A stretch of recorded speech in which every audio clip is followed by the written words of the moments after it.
We do concert productions of classic Broadway musicals, mostly ones that haven't been seen much. We play them with a great big, wonderful Encores orchestra, this 30-piece orchestra, which is not always 30 pieces, it's however many pieces the composer wrote for. Very short rehearsal periods, and a lot of it is not really a production.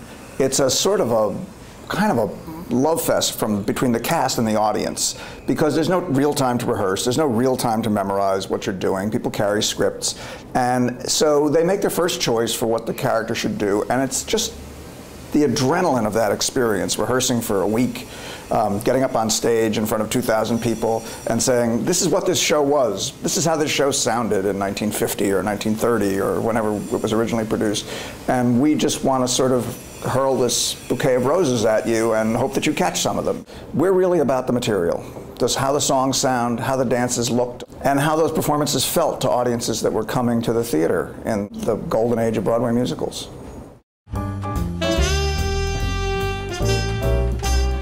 We opened the season with Merrily We Roll Along, which was a sort of notorious flop in its original Broadway production. I think it ran 15 performances. But over the years, people have continued to look at it. It's been revised, it's been tweaked. Stephen Sondheim wrote 2 or 3 new songs for it. And we're now looking at the opportunity to do it with James Lapine as a director who's been a frequent collaborator with Steve. It's the story of a songwriter and his collaborator through the years from the 50s to 1980, as I said, except that it goes backwards. It starts at the end of the story and it ends at the beginning of the story. It's really about a friendship. One of the ironies in it is that the original production was directed by Hal Prince, who Sondheim had been friends with for decades. And it sort of broke up their professional relationship because it was not successful and they each sort of moved in different directions.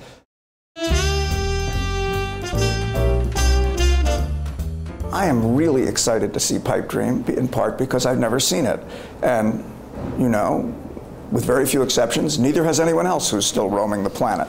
It was produced in 1953. It was a collaboration between Rodgers and Hammerstein and John Steinbeck, of all people, based on a novel called Sweet Thursday, which was a sequel to a very popular novel called Cannery Row that a lot of people know. It's set in Monterey, California. It's about a guy who runs something called Western Biological, where he collects octopi and other kinds of specimens and sells them to universities, who falls in love with a girl named Susie, who was sort of landed in Monterey via hitchhiking from wherever she came from and taken a job at the local bordello.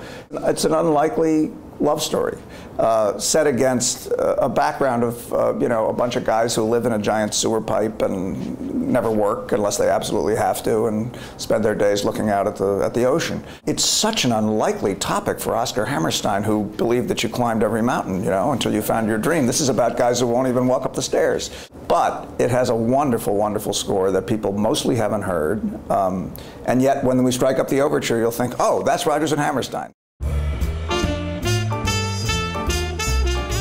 This is a show written in the 50s, but set in the 20s. It's kind of a theatrical equivalent to those pre-code Hollywood movies where sort of there was all kinds of anything goes behavior, so to speak. It's very sexy and very open sexually in a way that you would not expect something from the end of the Truman era or the beginning of the Eisenhower era to be, and funny. It's a sort of a wisecracking, you know, tale of 2 gold diggers on a boat. It has the best set of vocal arrangements that have ever been written for a Broadway show. Written by Hugh Martin, who just died, alas, and who was a composer in his own right. But it is such a demonstration of what that 50s kind of modern airs sounded like.